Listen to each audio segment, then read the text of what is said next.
How's it going, everybody? CJ here, back in another video. We're doing another first sauce today. This first thoughts is on Rionya Fire Dancer. But before we hop into it, remember, hit the subscribe button if you haven't already. Like this video, comment down below what you're doing with Rionya. If you're throwing her in a deck or if you're building her and you thought of a interaction I didn't come up with, let me know down below. We got the TCG player affiliate link down below. If you're gonna buy any of the cards I talk about in this video, buy them through there. Helps out the channel. Also, the Patreon is down below. You can support the channel that way as well. We got Twitch down below. We got Twitter down below. We got a Discord down below, and we got the other YouTube channel, the Pokemon channel. Help me choose my starter. That's also down below. And I will hop into this. So, Rionya Fire Dancer. This deck is sweet. What did I write there? Okay, that's what I wrote. This deck is very, very cool. This commander is extremely powerful. The more I read her, the better she seems. Like, this card is just raw power. Very exciting. Very, very exciting card here. It's going to be very good in a lot of decks, and it's going to be just a powerful commander on its own. And we're going to be talking about it as a commander on its own. I will probably talk about it as a commander in a deck in a future, like, summary video. But, yeah. So, you're going to want to run a lot of cantrips, wheels, rituals. Like, cantrips you can run in, I don't know, stuff like Tormenting Voice, Cathartic Reunion, stuff like that. For wheels, you can run, like, Reforge the Soul, Wheel of Fortune, Wheel of Misfortune. Rituals, there's a million rituals. Mana Geyser, Pyretic Ritual, whatever. You're going to want to run a lot of stuff like that so that way you can keep cards coming into your hand while you're casting a lot of spells and you have enough mana to do so. Because you're going to want to bring your storm count up as high as you can each turn. Like, this is a weird deck where you're not trying to storm out one turn. You're trying to, every turn, just cast a lot of spells. So also in this deck that will be good is Sentinel's Tower and Aetherflux Reservoir. So that way you can keep racking up those triggers. But yeah, it's not going to be like a try to storm out in one turn. It's going to be a try to cast as many spells as you can each turn, so that way you can bring your storm count up high. So when you attack, you get as big of a trigger as you can off Rionya. Helm of the Host seems very cool in this deck because you can make a non-legendary version of Rionya, so that way you can turn all of your creatures into Rionyas and use like extra combat cards to just go absolutely insane. Like, that'd just be gross. It'd be disgusting. You'd get so many triggers, it'd be wild. Some extra combat spells you could throw in include Fury of the Horde, Aggravated Assault, World at War, and Relentless Assault. But there's a bunch. There's a lot. Morog also seems pretty cool in this deck. But it's legendary, so not super cool. Then there are cards that you can just go infinite with infinite combats and infinite tokens with. Those include Combat Celebrant, Port Raiser, and a Lightning Runner. So Combat Celebrant and Port Raiser, you can do it without even casting any other spells. Like, you can just play one of them, swing, win the game.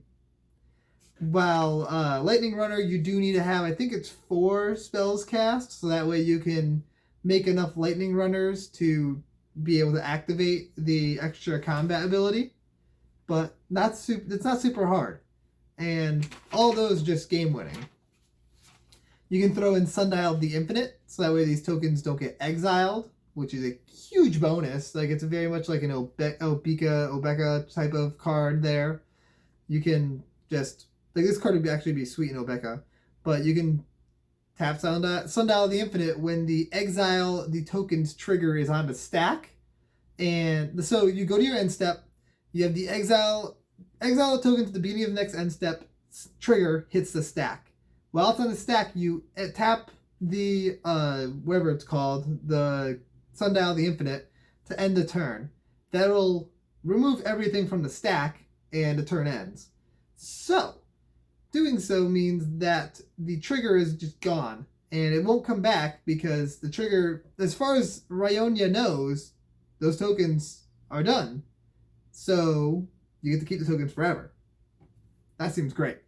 Great include there. You're going to be creating a lot of tokens, at least hopefully you will be. So cards like Terror of the Peaks, Impact Tremors, Warstorm Surge, and Perforos all seem like great includes to try to close out the game.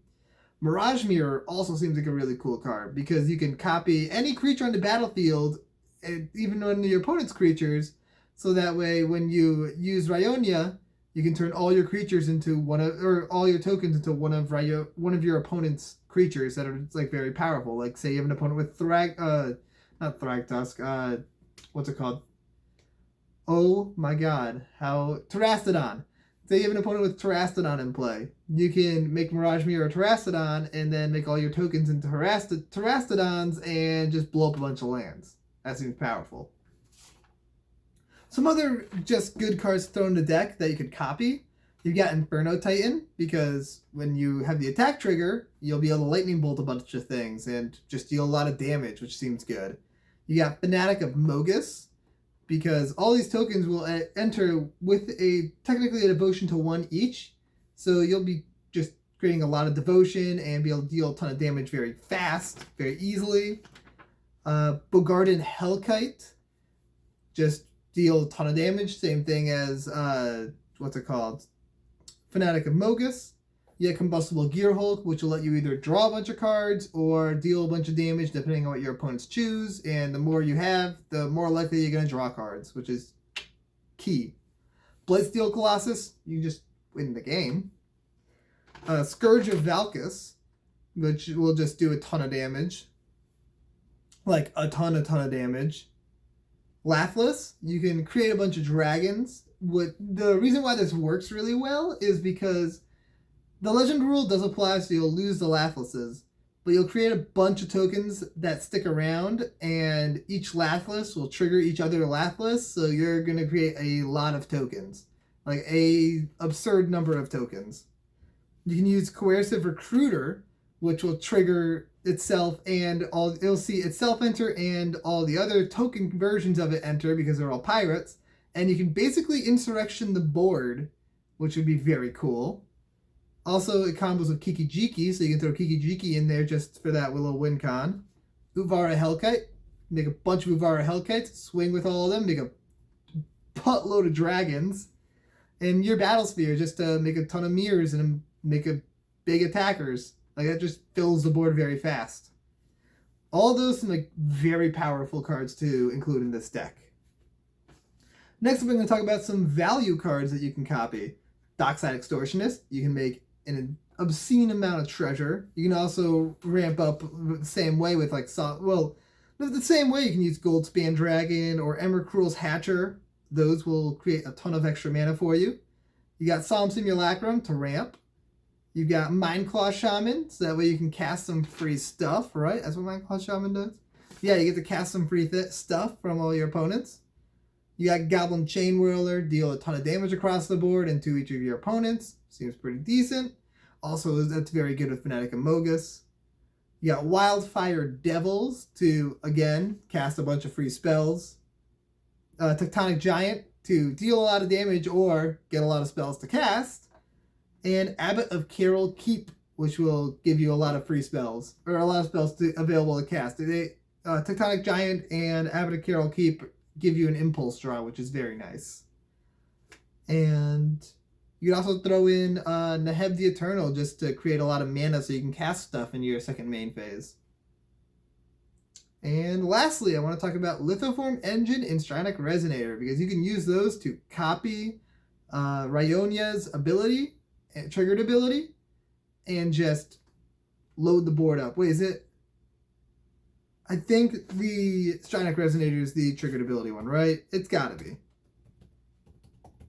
Yeah, it is. And so you can just double the trigger. What's better than that? I mean, in the case of this deck, that's almost doubling your storm count. Easy. Easy includes there. And that is what I have for Rionya Fire Dancer. I hope you guys enjoyed this video, and I will see you next time. Peace out, everybody.